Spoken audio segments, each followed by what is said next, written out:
Welcome to my kitchen. So I absolutely love my kitchen because I have a skylight right above me.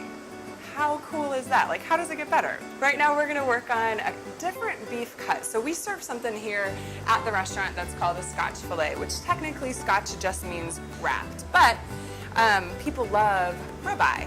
And I was thinking about a different way to fix ribeye, and maybe we can use some of the different pieces and parts while still embodying the juiciness of the ribeye. So here we go. Here's a whole ribeye. We're gonna start breaking it down.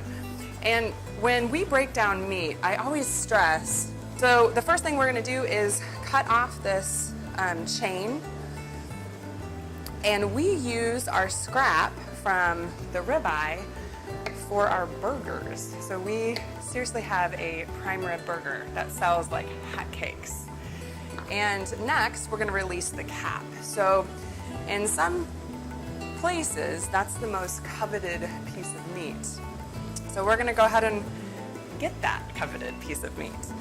So if you notice, I'm really honoring where the fascia and where the sinew is, and just following those natural lines. This cap steak is kind of attached pretty deeply to the eye. It'll actually have a fat end, just like a beef tenderloin, and then it'll have a skinny end as well. And it kind of looks similar to the shape of a flank steak. This is what we're left with. We'll come back and trim this out in just a little bit. So now for the actual eye. We're gonna trim off the bottom. So this is where the ribs actually would attach. Just gonna trim it down a little bit, make it a lot more manageable. All right, so there's one more piece to this that I absolutely love. And it's this little guy right here. I'm not quite sure exactly what this is called, but it is super tender. An amazing piece of meat. It's like a baby tenderloin. There is quite a bit of fat on the ribeye. As you know, that's what makes it great when you slow roast it, because all that fat kind of melts into the lean piece of eye meat. Now we're to the top of this eye steak. And we're just gonna take off the rest of the fat and also the connective tissue, that sinew or silver skin. And the trick is to leave as much meat on there as possible and let your knife really guide you through that, because the silver skin on this piece of meat is pretty tough. It's not as delicate as, let's say, a beef tenderloin.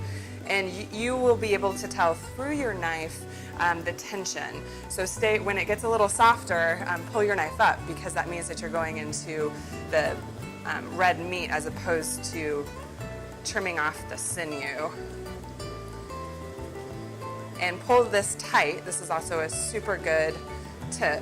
Pull it nice and tight, because then you're left with virtually no meat on the back side of that silver skin. You're left with V-shape piece of meat. So how do you break this down? We're gonna do a petite filet for us today. So I'm just gonna real nicely slice this off, and then I'm gonna cut about 8 ounces, 2 more for service. Then I'm gonna cut it right down the center, which gives us 2 really nice loins to work with.